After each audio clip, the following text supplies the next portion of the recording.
अवधूत चिंतन श्री गुरुदेव दत्त. श्री स्वामी समर्थ. संकष्टी चतुर्थी आहे आणि संकष्टी चतुर्थीला आपल्याला गणपती बाप्पांना प्रसन्न करून घेण्यासाठी आणि आपले दुःख घरातून बाहेर टाकण्यासाठी अतिशय महत्त्वाची सेवा आणि उपाय करायचे असतात.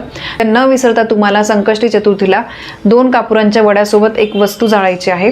यामुळे घरातले जे विघ्न आहे, घरावर येणारे विघ्न टळतात आणि असलेल्या अडचणी समस्या ज्या आहेत त्या दूर होतात. घरातल्या मुलांची खूप प्रगती होते. घरातले सगळ्यांनाच त्यांच्या प्रगतीतले जे काही अडथळे आहे तर ते दूर होतात. सगळ्यांचीच प्रगती होते. कधी कधी बघा खूप संकट येतात, दुःख येतात, आपल्याला काहीच सुचत नाही की काय झालं असेल, का असं माझ्या घरावर वेळ का आलेली आहे. तर बघा आपल्या नशिबामध्ये जे काही लिहून ठेवलेलं आहे ते आपल्याला भोगावंच लागतं. पण कधी आपल्यावर अशी पण वेळ येऊ नये, दुःख आणि संकट इतके तीव्र पण असू नये की त्यामुळे मग आपलं सगळंच अगदी संपून जाईल. तर त्यामुळे आपल्याला आपल्या आयुष्यामध्ये जे पण काही दुःख येतात, संकट येतात, तर त्यातून बाहेर निघण्यासाठी आणि दुःखाच्या काळी सुद्धा आपल्या कुलस्वामिनीने, गणपती बाप्पाने, आपल्या स्वामींनी आपल्या पाठीशी उभं राहण्यासाठी आपल्याला अमुक एक काही दिवशी आपल्याला हे उपाय जे आहे ते करायचे असतात. तर त्यामुळे आपल्या घरातली नकारात्मकता काढून टाकण्यासाठी, दुःख निघून जाण्यासाठी, विघ्न जे आहे ते काढून टाकण्यासाठी तुम्हाला संकष्टी चतुर्थीच्या दिवशी संध्याकाळी तुम्हाला हा उपाय करायचा आहे. संध्याकाळी 6 नंतर तुम्ही कधी पण हा उपाय करू शकतात. दर महिन्यातल्या चतुर्थीला करा, चालेल, हरकत नाही. गणपती बाप्पा हे सुखकर्ता आहेत, दुःखहर्ता आहेत आणि ते आपल्या भक्तांच्या हाकेला अगदी त्वरित धावून जातात. त्यांच्यासाठी खूप आपण सेवा करायची गरज नाही. तुम्ही कमी सेवा करा पण मनापासून केली ना तर गणपती बाप्पांचं शीघ्र फळ जे आहे सेवेचं ते आपल्याला मिळत असतं.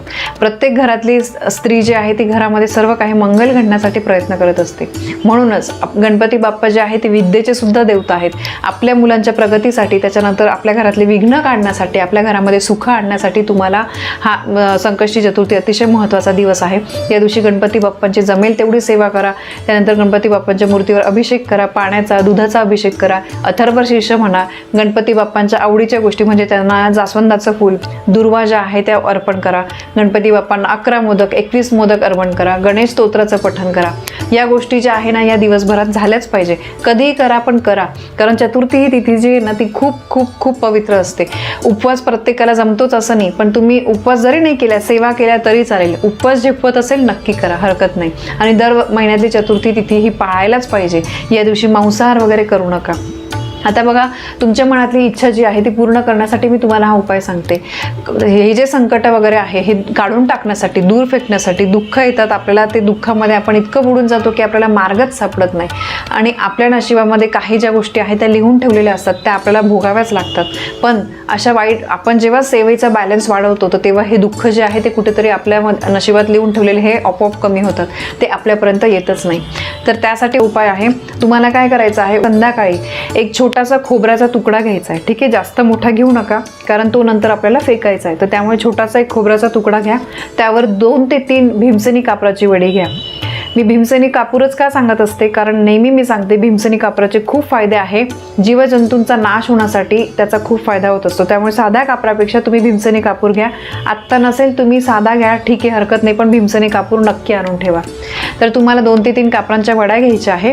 देवाऱ्यासमोर बसून करू शकतात हा उपाय किंवा तुम्ही एखाद्या रूममध्ये बसून केला तरी हरकत नाही. खाली आसन घ्या. समोर तुम्ही एका वाटीमध्ये ती खोबऱ्याची वाटी ठेवा.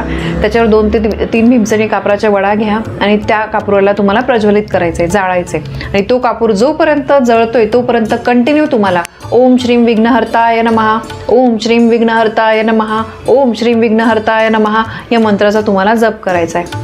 हा मंत्र जप केल्यामुळे पूर्ण कापूर जोपर्यंत जळतोय तोपर्यंत तुम्हाला हा जप चालूच ठेवायचा आहे. यामुळे आपल्या घरातले, आपल्या आयुष्यातले जे विघ्न आहे ते त्या कापुरासोबत जळून खाक होतात. आणि बघा लक्षात घ्या, हा उपाय करताना इकडे तिकडे लक्ष देऊ नका. अगदी 5 मिनिटं लागणार आहे. 3च कापराच्या वड्या जळेपर्यंत अगदी 5च मिनिटाची सेवा आहे. मग तुम्ही मन लावून करा आणि बाकीचे तुमच्या घरातले इतर व्यक्ती असतील तर त्यांना सुद्धा तुम्ही घेऊन बसा, हरकत नाही. घरातल्या स्त्रीला मासिक धर्म आहे, करू शकत नाहीये तर घरातल्या पुरुषांनी, मुलांनी केली, मोठे मुलं असतील कॉलेजच्या वगैरे त्यांनी केली तरीही चालेल. ठीक आहे. आणि लक्षात ठेवा तो जे खोबरं आहे ते दुसऱ्या दिवशी आपल्याला निर्मलात टाकायचं किंवा एखाद्या झाडाखाली टाका, कारण त्याच्यावर आपण आपल्या घरातले विघ्न घालवण्यासाठी आपण सेवा केली तर ती नकारात्मकता जी आहे ती त्यामध्ये शोषली जाते, खेचली जाते. तर त्यामुळे ते खोबरं जे आहे ते तुम्हाला खायचं नाही आहे. ते तुम्ही दुसऱ्या दिवशी निर्मल्यात टाका किंवा तुम्ही एखाद्या झाडाजवळ टाका.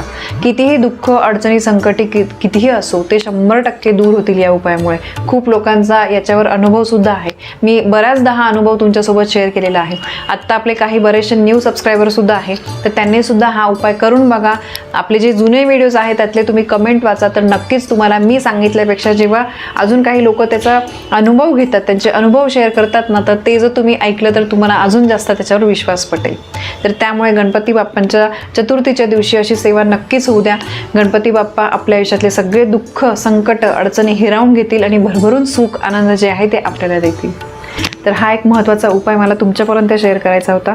तर माहिती आवडली असेल तर व्हिडिओला लाईक करा, शेअर करा, कमेंट करा. पुन्हा भेटूया अशा एका नवीन माहितीसोबत. तोपर्यंत श्री स्वामी समर्थ.